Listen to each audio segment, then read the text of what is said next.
Hello students, welcome once again. Hope you all are doing great at our home. Last session के अंदर हमने physics के अंदर entry ली थी और उसका थोड़ा सा ब्रीफ डिस्कशन किया था और चैप्टर नंबर 1 फिजिक्स की नज़र से फर्स्ट और क्लास 10th की नज़र से 10th चैप्टर स्टार्ट किया था. The name was light reflection and refraction. मैंने यहाँ पे छोटा सा लिखा है, लाइट रिफ्लेक्शन रिफ्रैक्शन नहीं लिखा ताकि पता लग जाए कौन से चैप्टर की बात चल रही है. और कुछ छोटी सी डिस्कशन करी थी इंक्लूडिंग डेफिनेशन ऑफ लाइट और नेचर ऑफ लाइट. लाइट का नेचर क्या होता है, ठीक है. हमने कहा था कि हमें सिर्फ रेक्टिलिनियर नेचर से ही लेना देना है और किसी नेचर से लेना देना नहीं है. बाकी मैं आज थोड़ा सा और इसको इलेबोरेट करता हूँ. तो लाइट के पास दो तरह का नेचर होता है. एक तो वो स्ट्रेट लाइन में भी चलती है और एक वो वेव जैसा बिहेव करती है. जो मॉडर्न थ्योरी है ना, जो मॉडर्न थ्योरी है वो क्या कहती है कि light has a dual nature. Light has a dual nature. दो नेचर हैं इसके पास. एक को बोलते हैं हम पार्टिकल नेचर, एक को बोलते हैं पार्टिकल नेचर और दूसरे को बोलते हैं वेव नेचर. ठीक है, थोड़ा डार्क कलर यूज करते हैं. नंबर 1 इज पार्टिकल नेचर और नंबर 2 इज वेव नेचर. ये क्या कहता है कि light is just like a particle. जैसे कि बॉल मूव करती है ना, फुटबॉल, क्रिकेट बॉल, कोई भी बॉल मूव करती है उस तरह से लाइट मूव करती है. मीन्स ये स्ट्रेट लाइन को सपोर्ट करने वाला नेचर है. ये क्या कहता है कि light acts like a disturbance, like sound, इस तरह से ट्रैवल करती है. अब ये दो क्यों है? क्योंकि लाइट के कुछ एक फिनोमिनाज हमने देखे हैं, लाइक रिफ्लेक्शन देखा आपने, रिफ्रैक्शन ये भी देखा आपने. इसमें रिफ्लेक्शन लिख देता हूँ मैं एल शॉर्ट में, और रिफ्रैक्शन देखा हमने. और कई सारे फिनोमिना देखे हैं जो पार्टिकल नेचर से समझाए जा सकते हैं. बट लाइट के कुछ और फिनोमिनाज होते हैं जो कि होता है लाइक रमन इफेक्ट, जो कि हमने नहीं सुना, अजीब सा नाम कुछ आया हमारे सामने. इंटरफेरेंस ये भी हमने नहीं सुना. तो बस सिर्फ एक नाम सुनने आपको, इसको याद वगैरह नहीं रखना. डिफ्रैक्शन और बहुत इंटरेस्टिंग फिनोमिना होते हैं ये, बहुत ही इंटरेस्टिंग फिनोमिनाज होते हैं. इंटरफेरेंस के बारे में बताऊं तो क्या होता है, दो सोर्स लेते हैं अपन लाइट के. बट वैसे हमें क्या लगेगा कि अगर एक सोर्स जलाया लाइट का तो क्या नहीं चाहिए लाइट, दो सोर्स जलाया तो क्या नहीं चाहिए ज़्यादा लाइट, है ना. More source means more light. But actually में उस केस में क्या होता है कि हम दो सोर्स लेते हैं लाइट के, एक यहाँ पे एक यहाँ पे, दो सोर्स लेते हैं. और सामने दीवार पे क्या बनता है, एक खास पैटर्न बनता है कि लाइट है, लाइट नहीं है, फिर लाइट है, फिर लाइट नहीं है, फिर लाइट है, फिर लाइट नहीं है. सेम नीचे भी कि लाइट थी, नहीं है, नहीं है. तो ये एक खास पैटर्न बनता है जिसको बोलते हैं इंटरफेरेंस पैटर्न, और इस फिनोमिना को बोलते हैं इंटरफेरेंस. अब ये समझाने के लिए हमें वेव नेचर की हेल्प लेनी पड़ती है. मैं वापस कह रहा हूँ, कोई दिमाग नहीं लगाना, इसमें से कुछ नहीं पूछा जाएगा आपके एग्जाम के अंदर, just to enhance the knowledge. और ये चीज़ अपने करेंगे इंटरफेरेंस, बट कब करेंगे, जब हम 12th क्लास में जाएंगे फिजिक्स लेकर के, मीन्स साइंस में, तब करेंगे इसको.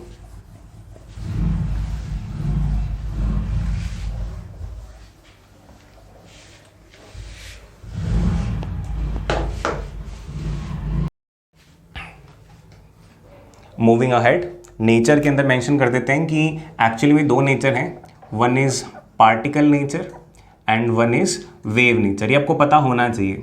फिर अपन ने कल डिस्कस किया था कि हाउ थिंग्स आर विजिबल, कि कोई भी चीज़ आपको किस तरह से दिखाई देती है ना. चिंटू की बात का आंसर दिया था, हाउ थिंग्स आर विजिबल. इसका आपको आंसर मिला था कि आपको सामने कुछ भी दिख रहा है तो वो क्यों दिख रहा है, किस तरह से दिख रहा है. ओके. फिर हमने रिफ्लेक्शन डिस्कस किया था हल्का सा, और हमने कहा था कि this will become the basis for our new topic, that is reflection, जो कि हमारा नेक्स्ट टॉपिक आएगा रिफ्लेक्शन. रिफ्लेक्शन के अंदर हमने कुछ ज़्यादा तो डिस्कस नहीं किया था. ये कहा था कि कोई चीज़ लाइक ए मार्कर कैसे दिखता है, लाइट आई, इस पर पड़ी, इंसिडेंट हुई, रिफ्लेक्ट हुई, सामने वाले पर्सन की आइज़ में जाएगी. लाइक इस केस में यहाँ से लाइट आई, इस पे इंसिडेंट हुई और मेरी आइज़ के अंदर जा रही है और इसकी इमेज बनेगी. इमेज बनने के बाद जो माइंड है उसको डीकोड करेगा और पता लगा लेगा कि सामने मार्कर है, कितनी हाइट का है, कितनी विड्थ का है, किस कलर का है, किस साइज़ का है, सब कुछ क्लियर. तो this was all about yesterday. तो ये थी कहानी अब तक, रीकैप. अब आगे क्लियर. अभी भी रिफ्लेक्शन पे जाने से पहले कुछ छोटी छोटी बातें कर लेते हैं अपने, छोटी छोटी बातें. अब ये छोटी छोटी बातें क्या हैं, this will help us in understanding the concept better. कुछ एक वर्ड्स हैं जो अपने यूज़ करेंगे नेक्स्ट टॉपिक डिस्कस करते वक्त, लाइक मैंने भी बोला था इमेज, इसी तरह से बोलूँगा ऑब्जेक्ट, सोर्स, ये सब चीज़ें क्या है, इनको वन बाय वन डिस्कस कर लेते हैं, ठीक है। क्योंकि हमें सिर्फ, आपको मैं बता रहा हूँ कि जिस पैटर्न से अपने फिजिक्स कर रहे हैं, आपको सिर्फ मेरी क्लास को ध्यान से सुन लेना है। आप अगर घर पे जाके रिवाइज नहीं भी करते तो भी कोई बहुत ज़्यादा बड़ा इशू नहीं है। अगर आप रिवाइज कर ले तो है तो अच्छी बात, अच्छी हैबिट है, इसको छोड़ना नहीं है। बट अगर इन केस किसी प्रॉब्लम की वजह से नहीं कर पाए तो भी कोई बहुत ज़्यादा हर्डल नहीं आने वाला। यू विल सी कि आपको सब कुछ आराम से दिमाग में बैठता जाएगा, आपको एफर्ट नहीं करना पड़ेगा रटने के लिए, क्रैम करने के लिए। सो सी, छोटी छोटी बातें कर रहे हैं, अपने तैयारी कर रहे हैं बेसिकली, कॉन्सेप्ट जो हमारा आएगा स्मूथली रन हो। Number one is source. Source of light किसे कहते हैं? सोर्स ऑफ लाइट किसे कहते हैं? Anything which gives light is called source of light. Anything that gives light is called source of light, ठीक है। लाइक जो सन है that is a source of light. Source के अंदर भी दो तरह के आ सकते हैं सोर्स, एक होता है नेचुरल सोर्स, ओके, और एक होता है आर्टिफिशियल। नेचुरल कौन सा होगा? लाइक सन की बात करिए अपन ने, सन से लाइट मिलती है अपने को, है ना। आर्टिफिशियल में कौन होगा? जो भी हमारे पास बल्ब है, एलईडी है, ट्यूबलाइट है, ये सारी की सारी आर्टिफिशियल जो इंसान ने बनाई है। सन के साथ और कहाँ से लाइट मिलती है आपको? मून से भी तो मिलती है, मून भी तो चमकता है, वहाँ से लाइट आती है ना, रात को आती है। तो मून भी एक नेचुरल सोर्स है। बट अभी दिमाग में क्वेश्चन उठ सकता है कि मून के पास खुद की लाइट थोड़ी होती है सर, शायद आपको पता नहीं, मून तो सन की लाइट रिफ्लेक्ट करता है ना। तो एक्चुअली इन दोनों में भी कुछ डिफरेंस है, इसलिए एक और कैटेगरी होती है सोर्स की। I am again and again repeating कि आपको टेंशन लेने की बिल्कुल ज़रूरत नहीं है, आप जस्ट सुनते रहो। आपको कुछ याद नहीं रखना है, जो बेसिक बेसिक बातें बता रहा हूँ ये कुछ याद नहीं रखनी, ये जस्ट आपकी नॉलेज को एनहांस करने के लिए है। दो ग्रुप तो ये रहे, नेचुरल आर्टिफिशियल, ये फर्स्ट कैटेगराइजेशन था, ये सेकेंड कैटेगराइजेशन है। इसके अंदर दो नेम रखते हैं अपने, एक को बोलते हैं ल्यूमिनस, ल्यूमिनस वर्ड सुना होगा आपने, और एक को बोलते हैं नॉन ल्यूमिनस, है ना। ल्यूमिनस एक कंपनी भी है, इन्वर्टर आता है ना जिसका सचिन तेंदुलकर ऐड करता है, ल्यूमिनस, जिस पे देश करे भरोसा। और वैसे ल्यूमिनस का मतलब क्या होता है? चमकने वाला। और नॉन ल्यूमिनस ना चमकने वाला, मतलब ल्यूमिनस जिसके पास खुद की लाइट हो, नॉन ल्यूमिनस जिसके पास खुद की लाइट ना हो, फिर भी वो किसी की लाइट रिफ्लेक्ट कर रहा हो। तो अब आपको पता लग जाएगा ल्यूमिनस में कौन आएगा? सन, और नॉन ल्यूमिनस में कौन आएगा? मून, ठीक है। और कौन आ सकता है? अब ल्यूमिनस के अंदर ये बल्ब वगैरह सारे आ सकते हैं, क्योंकि बल्ब, एलईडी, ये सब अपनी लाइट खुद ही प्रोड्यूस करते हैं। बट मून या फिर लाइक मैं हूँ, मैं अगर आपको दिख रहा हूँ तो कैसे दिख रहा हूँ? क्योंकि मेरे ऊपर लाइट आ रही है और मैं लाइट एमिट कर रहा हूँ, है ना। वो कैमरा में जा रही है, कैमरा मुझे देख पा रहा है, तो इस वजह से आप मुझे देख पा रहे हो। इट मीन्स मेरे अंदर भी तो लाइट निकल रही है, बट हाँ वो मेरी नहीं है, लाइट निकल रही है बट मेरी नहीं है। तो I am also a source, but I am kind of a non luminous source. So you can say, आपका कोई भी फ्रेंड अपना नाम लिख सकते हो, मेरे बारे में लिख सकते हो, लाइक अक्षय सर, या जो भी है कुछ भी, आपने किसी फ्रेंड का नाम लिख दो, अपनी मम्मी का, पापा का, चेयर का, टेबल का। बट ये सब तभी दिखेंगे, तभी लाइट एमिट करेंगे जब इनको लाइट देने वाली चीज़ होगी।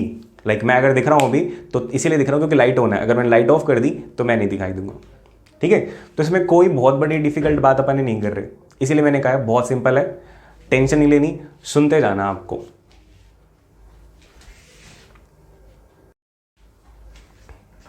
Now second one is object. Object किसे कहेंगे अपने? अभी इस चैप्टर के अंदर हम कभी रिफ्लेक्शन करवा के देखेंगे, रिफ्रैक्शन करा के देखेंगे। तो रिफ्लेक्शन किसका होगा? किसी ऑब्जेक्ट का होगा ना। लाइक हम मिरर के सामने जाते हैं तो हमें हमारी इमेज दिखती है। अब मिरर के सामने कोई जाए ना तो इमेज बनेगी? नहीं बन सकती। तो जो भी मेन सब्सटेंस है ना, जिसको हम यूज़ कर रहे हैं किसी भी एक्टिविटी के लिए, या मैं थोड़े अच्छे लैंग्वेज में यूज़ करूं वर्ड, तो ऑप्टिकल एक्टिविटी के लिए जो भी सब्सटेंस यूज़ हो रहा है that is called as object, है ना। Substance used for optical activity, या कह दो एनी ऑप्टिकल एक्टिविटी। ऑप्टिकल समझते हो? लाइट वाली ऑप्टिकल एक्टिविटी, मतलब रिफ्लेक्शन करवा के देखना, रिफ्रैक्शन करवा के देखना, वो सब क्या है? ऑब्जेक्ट। लाइक आपने क्या किया, किसी एक लेंस के थ्रू सामने किसी पर्सन को देख रहे हो, तो वो पर्सन क्या हो गया? ऑब्जेक्ट, बस। Third one is image. Image क्या चीज़ होती है? एक इमेज अपने पिक्चर को कह देते हैं कि भाई मेरी इमेज क्लिक करना, या गैलरीज में इमेजेस हैं। इमेज माने एक्चुअली में आपको ऑब्जेक्ट नहीं दिखाई देता, ऑब्जेक्ट की इमेज ही दिखाई देती है।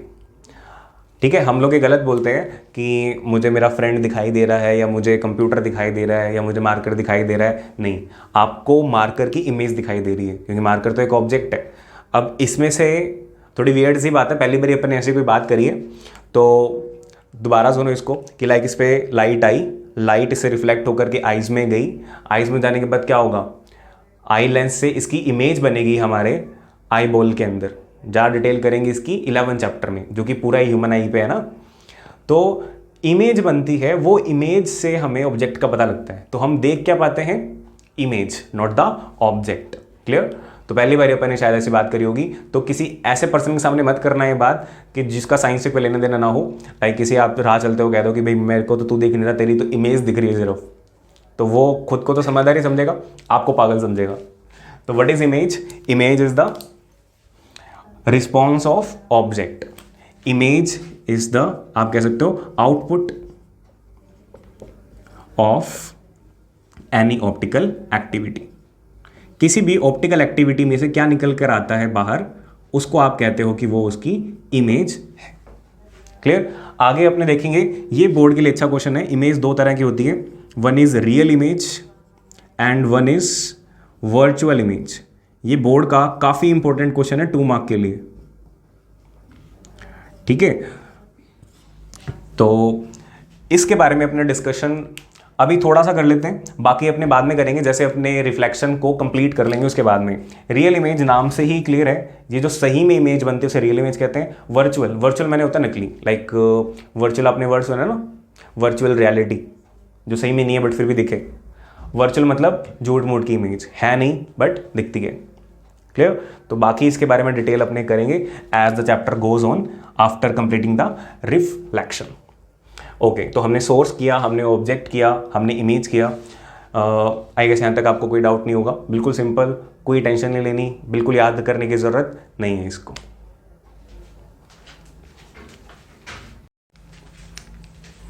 सो अब स्टार्ट करते हैं इसका वेरी फर्स्ट थोड़ा अच्छा टॉपिक। अभी तक बेसिक बातें करी थी, अब स्टार्ट करते हैं रिफ्लेक्शन ऑफ लाइट। मैंने नाम के अंदर जो था ना word light, reflection and refraction, उसमें से रिफ्लेक्शन स्टार्ट करते हैं। तो रिफ्लेक्शन क्या होता है, इसका बेसिक आइडिया अपन ने लिया भी था कि लाइट आती है, लाइक ये बोर्ड कैसे दिख रहा है, रिफ्लेक्शन की वजह से लाइट आ रही है सोर्स से, इस पे इंसिडेंट हुई, टकरा के कैमरा के लेंस में गई, वहाँ से आपको दिख रही है ना। तो रिफ्लेक्शन का मीनिंग क्या हुआ, बिल्कुल सिंपल लैंग्वेज में ये हुआ बाउंसिंग बैक ऑफ लाइट। क्या कहेंगे? Bouncing back of light. जैसे बॉल बाउंस होके चली जाती है ना, तो वैसे ही बाउंसिंग बैक ऑफ लाइट। कहां से होगा, इसको पार्ट्स में याद रखते हैं। बाउंसिंग बैक ऑफ लाइट है कहां से? From any smooth surface, from any smooth surface. और एक और वर्ड, एक और fraction, in the same medium, in the same medium. ये वर्ड भी, ये जो फ्रैक्शन है भी बहुत इंपॉर्टेंट है कि लाइट जिस मीडियम से आती है उसी मीडियम में चली जाती है, क्योंकि टकरा के वापस ही तो गई है, तो जहां से आई है उसी दुनिया में वापस चली जाएगी। ये ज़्यादा इंपॉर्टेंट आपको तब पता चलेगा, ज़्यादा इंपॉर्टेंस तब पता चलेगी इसकी जब रिफ्रैक्शन स्टार्ट होगा। रिफ्रैक्शन के अंदर एक मीडियम से लाइट स्टार्ट होती है, बट जब जाती है तो वो दूसरे मीडियम में चली जाती है। तो ये फर्क है रिफ्लेक्शन और रिफ्रैक्शन में। क्लियर? वहां पे जब आएगा तो अपने इसको तब डिस्कस करेंगे, अभी फिलहाल ज़्यादा कोई काम की चीज़ नहीं है। तो रिफ्लेक्शन क्या हुआ हमें समझ में आ गया। और रिफ्लेक्शन, अच्छा एक और अच्छा word, smooth surface. Smooth surface पे अच्छा रिफ्लेक्शन होगा, है ना। लाइक कि मिरर है, उसमें जितना अच्छा रिफ्लेक्शन होता है, और एक सिंपल हमारी रफ वॉल है, उस पर उस तरह का रिफ्लेक्शन नहीं होता। आज उस क्वेश्चन का आंसर ये मिलेगा कि जो चिंटू ने पूछा था ना कि दीवार में मुझे अपनी शक्ल क्यों नहीं दिखाई देती। क्लियर? तो स्मूथ सरफेस लाइक मिरर, तो उस तरह के स्मूथ सरफेस पे आपको रिफ्लेक्शन ज़्यादा अच्छे से मिलता है। Now moving ahead, laws of reflection. अब हमें करना है लॉज ऑफ रिफ्लेक्शन। आपने पहले भी पढ़ रखे हैं लॉज ऑफ रिफ्लेक्शन, और रिसेंटली 9th क्लास के अंदर आपने चैप्टर 12 साउंड किया था, उसके अंदर आपने laws of reflection of sound पढ़े थे। सेम वही लगेंगे। लाइक अपने प्लेन मिरर वाला डायग्राम बनाया अगर यहाँ पे, प्लेन मिरर किसे कहते हैं? जो मिरर हमारे ड्रेसिंग टेबल में लगा होता है ना, जैसे हम खुद को देखते हैं, तो वो प्लेन मिरर। और प्लेन मिरर को शो करने का ये वाला तरीका कि एक लाइन, उसके पीछे कई सारी line, dash dash dash dash dash dash.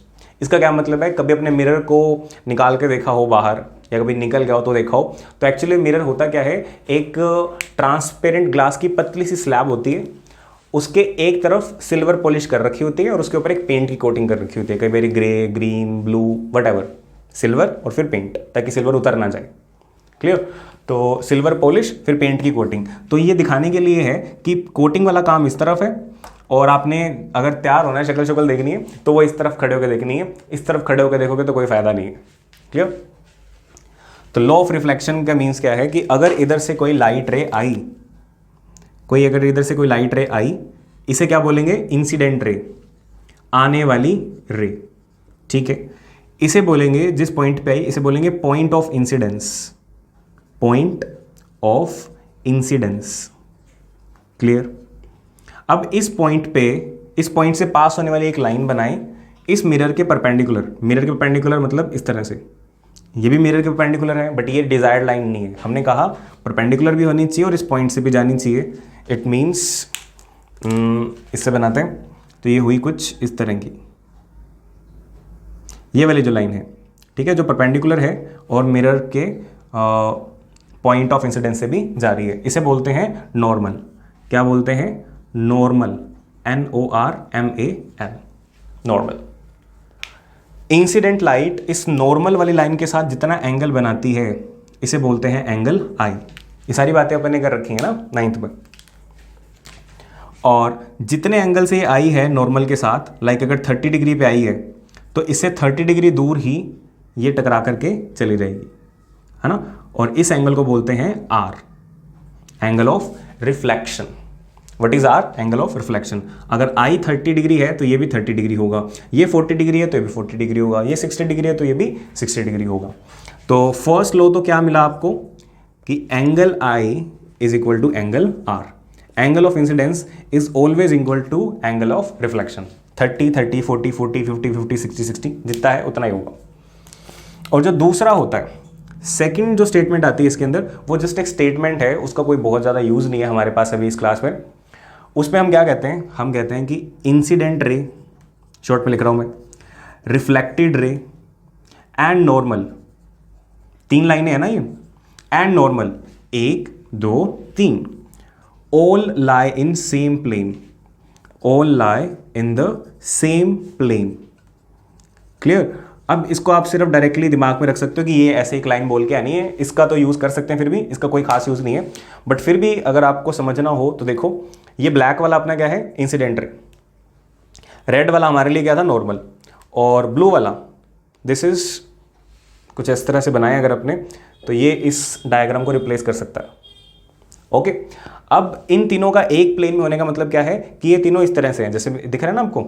एक ही अपने अगर पेपर की शीट लेंगे तो उसको ये टच करते हुए मार्कर दिखेंगे। ऐसा नहीं होगा कि एक मार्कर इस तरह से बाहर हो।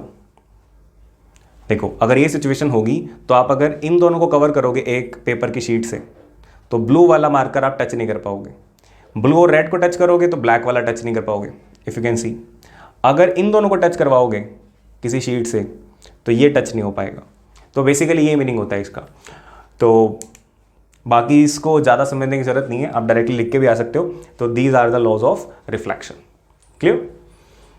और ये क्या है हमारा? This is plane mirror. Reflecting surface कह दो, या अभी जो हमने बनाया दैट इज प्लेन मिरर। ठीक है। अब मिरर की भी इंटरेस्टिंग स्टोरी है कि मिरर एक्चुअली में है क्या। पुराने टाइम के अंदर ऐसे मिरर नहीं होते थे जैसे अपने पास हैं। वहाँ पे यूज़ करते थे मेटल्स को। जैसे अपने देखते हैं ना कि कोई नया बर्तन हो, है ना, एल्यूमिनियम का तो नहीं, स्टील का, कोई भी नया बर्तन हो स्टील वगैरह का, तो वो चमकता हुआ दिखता है, उसके अंदर हम अपनी शक्ल भी देख पाते हैं कई बार। तो यही चीज़ें यूज़ होती थी पहले इस तरह के शीशे नहीं होते थे जैसे अपने यूज़ करते हैं ग्लास वाले। पहले वो मेटल वाले यूज़ होते थे। अब सोचो उसमें कितना ज़्यादा खर्चा आएगा। एक तो इतना बड़ा आपको अगर ड्रेसिंग टेबल में मिरर लगाना है तो इतना बड़ा क्या लेना पड़ेगा आपको, इतनी बड़ी प्लेट लगानी पड़ेगी, सोचो। क्लियर? और फिर प्लेट आपने पता है ना कि कितनी देर तक वो साफ रहती है। जब नई आई है तभी 2-4 बारी शक्ल दिखेगी उसके अंदर। उसके बाद ज़्यादा बारी 10-15 दिन बाद आप देखोगे तो क्या दिखेंगे उसमें, साफ किए हुए निशाने दिखेंगे उसके अंदर कोई शक्ल शुक्ल नहीं दिखने वाली। इट मीन्स क्यों होता है ऐसा, ये आपने पढ़ा होगा फर्स्ट चैप्टर के अंदर कि ऑक्सीडेशन हो जाता है धीरे धीरे चीज़ों का, है ना, कोरोजन पढ़ा था आपने। तो अब वो जो मिरर पुराने टाइम में यूज़ हो रहे हैं मेटल वाली प्लेट्स, अब उसका धीरे धीरे ऑक्सीडेशन हो जाएगा, तो वापस उस प्लेट को निकालो, नई प्लेट लगाओ। तो पहले ऐसे यूज़ होते थे। तो आजकल क्या करते हैं अपन, आजकल भी यूज़ तो मेटल ही करते हैं, बट उसको प्रोटेक्ट करके, भी बताया था ना कि ग्लास की पतली सी शीट, उस पर सिल्वर मेटल की पॉलिश, फिर उसके बाद एक पेंट, पीछे से पेंट की पॉलिश कर दी, आगे अपने ने पतला सा ग्लास लगाया क्योंकि अपने को उसमें से देखना है, और ग्लास की वजह से एयर और मेटल इनका कॉन्टैक्ट नहीं हो पाएगा। क्लियर? तो ये कुछ छोटी छोटी बातें जो कि हम इंटरेस्टिंगली बीच में डिस्कस करते रहेंगे। हमने रिफ्लेक्शन डिस्कस किया, हमने लॉज ऑफ रिफ्लेक्शन डिस्कस कर लिए, ओके, और मिरर की डेफिनेशन डिस्कस करी। अब अपने नेक्स्ट सेशन के अंदर जब मिलेंगे तब अपने डिस्कस करेंगे कुछ स्फेरिकल मिरर्स और image formation by plane mirror. Till then आप इतना पढ़ें, रिवाइज करें, और मिलते हैं in the next session. Goodbye, take care.